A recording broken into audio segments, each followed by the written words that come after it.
Good afternoon and welcome to XSell Live. I'm your host, Korah Hart, coming to you from the sunny Phoenix, Arizona today. Drop into the comments where you're joining us from, or if you have any questions, and we will try to get those answered. Today, I have special guest Cameo Sobotka. She is a friend to many and pusher of positive vibes, which I absolutely love about you, Cami. Thank you. But Cameo is a realtor and a partner at 44 North Realty Group in Oregon and co-host of Selling Crazy podcast and founder of Elevate and Empower, a group of women dedicated to nurturing and uplifting other women in real estate. Cameo has built a successful multi-million dollar real estate business and is passionate about helping people learn to build their own business. Let's welcome the beautiful Cameo. I'm so excited to be here, Korah. Thank you so much for having me. I love you so much. And I'm so thankful that you asked me to be on the podcast. I'm so excited. I didn't even sleep last night. You're so funny because you do this all the time. And I'm like, okay, you're so good at this. I And just love this so much. I've been so excited to be one of your guests. well, I absolutely love having you here. And your energy is so contagious for everybody who's ever around you. And I think that's great. So thank you. Well, thank you. And I'm actually here today to talk about something that I'm actually very passionate about and I have practiced in my business. And it's a work in progress. I'm constantly getting better at it. I'm here to talk about rethinking networking and reframing your mindset in regards to networking. Firstly, I just want to dispel the stigma that I think networking has gotten this sort of for some people, it makes them wildly uncomfortable. They feel disgenuine and they just feel like it's just something that makes them uncomfortable. They don't like doing it. They just feel like it's ingenuine and it's fake. And I'm just going to say that anything that you do that you aren't doing with authenticity, you will feel that way, right? So Right. yeah, so I'm just here to talk about networking on a genuine level where you make connections and you have a servant's heart versus maybe an old school thinking of networking that you're just going with a stack of business cards and you're just collecting them and that's it. So And I think that's just it. When you're networking, people have this stereotype around it that they think that, oh my gosh, I just have to go talk to random people and it's very scary. And yeah. really, honestly, when I'm out talking to people, I don't even realize that I'm networking because I just start talking to people and having fun. And it makes a big difference just because of my mindset when I'm going into it. Absolutely. You nailed a lot of it on the head right there. One, you have a wonderful personality and you just have this heart where you want to connect with people. And I think a lot of people do, but they kind of get in their own way about what it means. So take the networking out of it and replace it with a word like connection and friendship and pouring into others and having a servant's heart. So in changing your mindset, you're going to focus on how instead of going to these events or I mean and you touched on something else. It's not just about scheduling like I have a wine event from 6 to 8. It's when you go to get coffee. It's when you go to get your tires done. Those are all a form of when you can meet somebody and make a connection.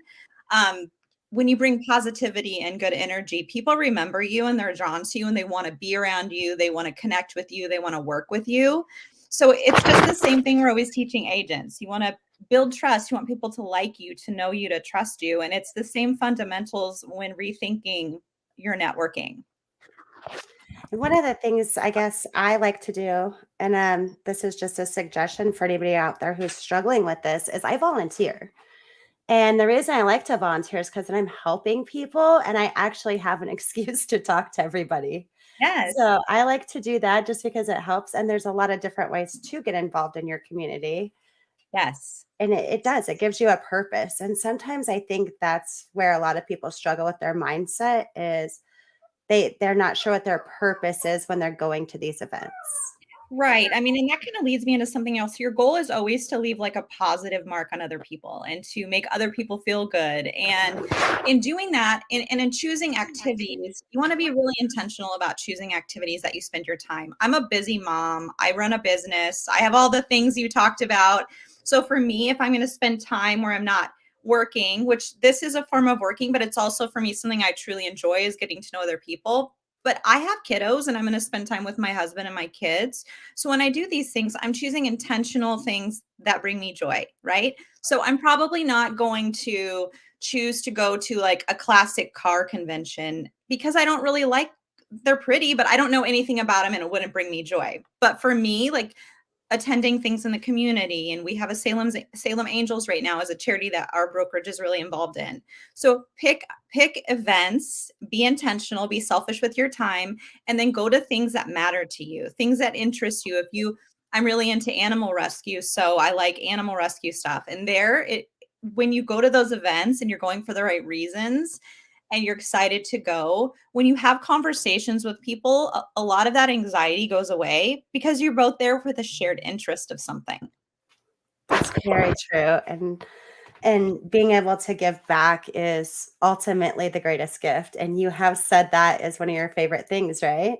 Yeah, I think that this is such a bigger picture, because if you have a pure heart and you have good intentions and you put time and energy into people, you're going to build connections.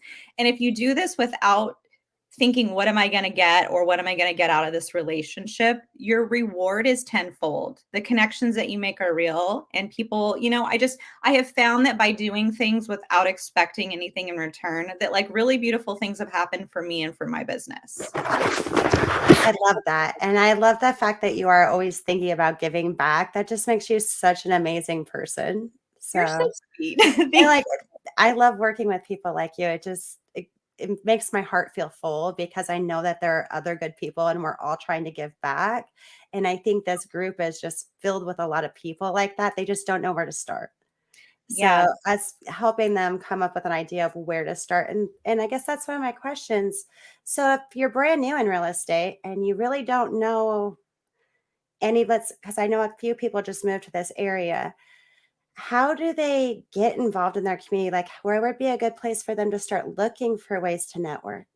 So I think that Facebook has really changed the game for us. So firstly, you can like type in some of your interests. So if you're like me and you're really into animal rescues and giving back, or you love beer, like just find your path, like something that you really like doing, that you genuinely like doing. And look for those events that are happening and then go talk about how you're new in town. When you tell people that you're new in town, people feel like an excited obligation to share with you about all the amazing things about the city. The conversation will flow, and from there you can look for other events that you like and just attend those. I encourage people to become a part of their local chamber, especially if they're new in town, because then you kind of meet a varied group of businesses that are all kind of displaying themselves. And, each week someone talks about what they do. Those are just great introductions. I think, again, Facebook, social media has just flipped it on its head and given us all these great avenues to like connect with people who are like-minded and like the things that we like. And you're really big on social media, right? I'm trying. Danielle, she's good, and I'm trying to do a lot of the stuff that she teaches us to do. So yes, I am a work in progress, but I'm a big believer. That is awesome. Well, you do have a multi-million-dollar business that you've helped build. So, what are some key points that helped you get there? What were things that really made a difference in your business? So, I mean, for one, working this. So I have in my career, I have bought leads before. I spent probably 9 months doing Zillow. I ended up like 5 years later closing some of those leads, but it's a long game and it just didn't bring me joy. I tried cold calling. It was like a soul suck. You end up crying against a wall with a glass of wine. Like it's just not fun for That's me. so terrible. I'm like, I know what you're talking about, though. I have agents that are so good at that and I give them all the props, but you have to know your strengths. So number one, I think in building your business genuine and authentic so that you enjoy what you're doing is knowing yourself, knowing who you are and what you like doing and what you don't like doing. So for me, it took a little while, right? So I love this networking and I love it on all kinds of levels. I have some tips that I can go through about what I do at these events. But I think engaging with people, and sometimes you get busy. So you network where you go, right? You network at your kids' softball games. And that means making friendships and connections. That means, talking to the mom that you always sit next to and letting her tell you funny stories about how, she's a school teacher, and you can do this everywhere. So I practice mindfulness everywhere I go. When I talk to people, I actively listen. And I think that's something that's like really lacking is the ability to actively listen. And that's when someone is talking to you that you're not listening so that you already are formulating a response. You're listening to retain and remember and understand and relate, right? Because you want to make a connection. And when you listen, you very often hear a pain point, right? You understand like how you can solve a problem. So my personality is that I love helping.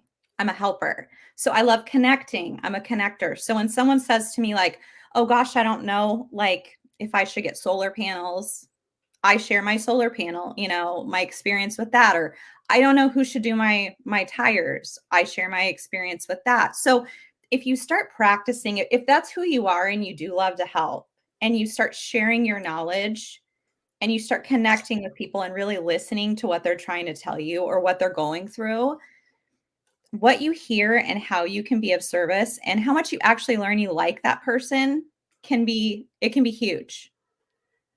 I have to agree with that. Just learning to talk to people, listen to people, and engage in conversations is really a game changer. And when you learn how to do that and how to feel out what somebody's needs are, it makes a huge difference because they realize that you actually listened and you actually care. And they feel seen, right? I mean, we Right. all know It that makes a difference. conversation when someone they're not really listening to you. And you Right. just feel like, wow, that kind of felt yucky. Like we've all been there. We've done that before. We've all done that. We've all, felt The that. So small talk is mind numbing. That's the best word I have for it. yeah, And nobody wants to just have small talk over and over and over because it gets old and it's frustrating and it really just leaves you feeling empty at the end of the day. it can. So I mean, with that, it kind of segues into like what sort of my tips for going into an event. Um, so I'm an introverted extrovert. So when I'm out, I enjoy being out. I fully engage in being out. I'm there. I'm in it. Like, but when I get home, I really need to like guard my mental space and I really need to just like step back for a second. So for me, it's been really important to kind of referencing back to what I said, be intentional about the events that I choose to go to, like have it be something that's close to my heart or that I enjoy doing or I'm engaged in. And then when I'm there, I'm focused, right? I'm not on my phone texting the whole time. I'm not somewhere else. I'm there.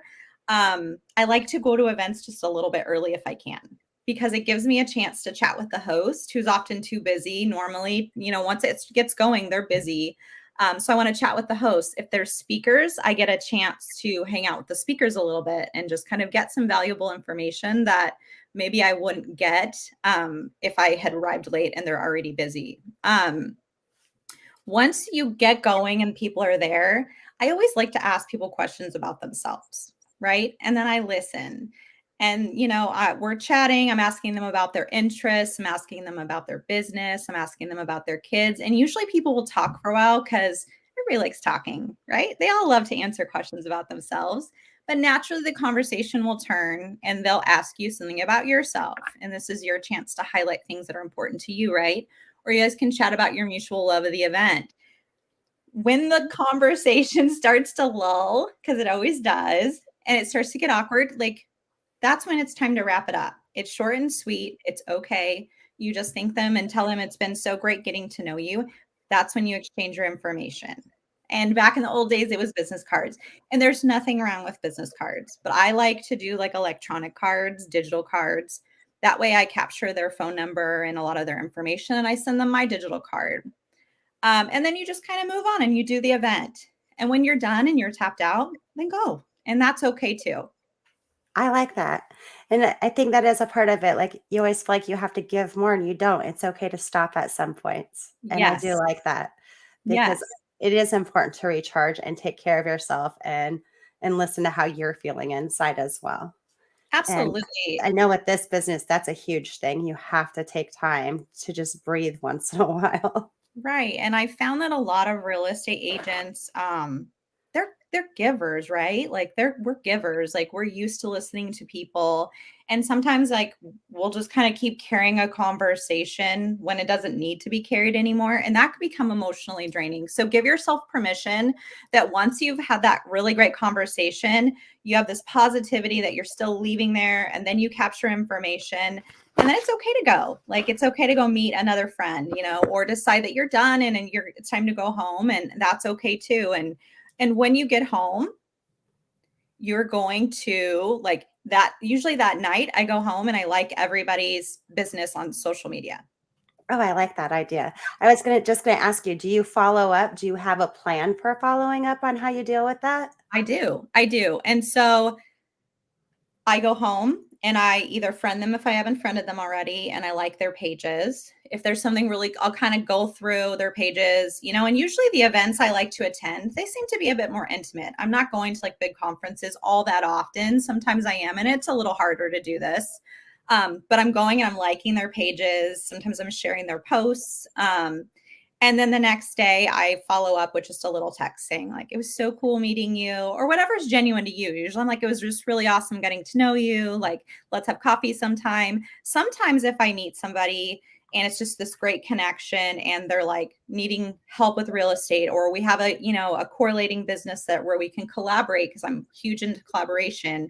I'll book a coffee date at the event. I'll say, let's have coffee next week, and we'll put it in our calendars and get it on the books. So after I have liked their stuff and put them into like my social media, like friend list or whatever, I'm putting them on my sphere. They're going into KV Core. So for those of you who don't I know, love that. I was like, you're all sneaky about it. Like, I am putting you in there. refer back to Jackie Durbin's episode or I Chris's. love that. And then they're going to go on a campaign. And I mean, and from there, it's just one of those things where I spend a little bit of time, each week kind of checking back in and liking, commenting on people's stuff. I got a really great tip from a social media expert who said that Mondays are a great day to just spend a couple hours in those forums, liking and commenting on posts, because everybody did cool stuff over the weekend. And I think that's so genuine, because it's not contrived, right? It is super cool to see people go voting. Actually brilliant, because you're naturally looking at it anyway. So why not make use of your time to comment? And that's kind of the worst, when you have those stalkers that go through and just like click like on all your stuff, and you're like, okay, you could say something, or like, are you just stalking every picture? Because it's kind of creeping me out. 7. You know what I'm saying, though. So don't be one of those. Make sure you comment on their stuff. Oh, that's so funny. We were just talking about that the other day. Somebody had gone through and liked all my posts all the way back from the beginning. And I was like, were they thinking about me at midnight? That's funny. Wow, you must have came up on the feed. That's right. Absolutely. I love it, though. It's just like, okay, we have to. And I think that's another thing. People are so used to not engaging anymore with all of the social media that it's just a quick like, or they just keep scrolling. And it's important to stop and show appreciation for other people in their life too. Absolutely. And so that is so right. Like make a cool make a comment that's genuine to you. Like if you love, like they have a pug, I have a pug, like pugs are the best, right? But she also said that if you just like it, the algorithm, which it's like Oz behind the curtain, it doesn't really like give you any props. So just engage. That's good. So what other networking tips do you have for us? So I think that we've kind of talked about like how you can sort of survive and thrive in a networking, during a networking event, but there's also lots of other ways to network. We've talked about your everyday activities, flipping your mental mindset to where it's a joy, right? It's a joy that you're out getting a cup of coffee. It's a joy that you get to meet this person, and really like having a mindset of positivity and abundance. And everyone you meet, you don't know how they're going to enrich your life and how you can enrich their life. So it's just a really strong mindset that's important. Another huge one, and this can go for new agents. You've referenced some new agents, so new agents pay attention too. There's massive amounts of information at your fingertips that you can learn, especially through EXP. I'm just going to say that it's so true. The amount of information that you can learn can make you an expert in certain areas, whatever area you choose to focus on. One of the biggest ways that you can network is by being generous and sharing your information. Share your knowledge. Go on a podcast like this, share in a forum, get on a group. There's mastermind groups. There's new real estate agent groups. There's people all the time on Facebook. I'm constantly looking for people who are asking questions, and I'm happy to answer a question. And because of that, I probably get like 10, sometimes even more per day questions that don't even pertain to real estate. People need help. They need me to connect them with someone else. They're like, do you know somebody who does this? And you know what?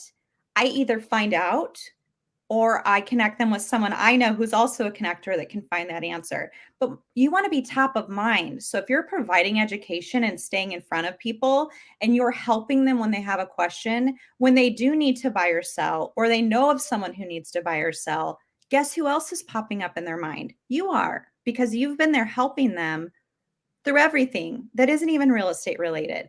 And that's what you want to do. You want to be a source of information and knowledge and stay educated and be a helper, and it will come back to you.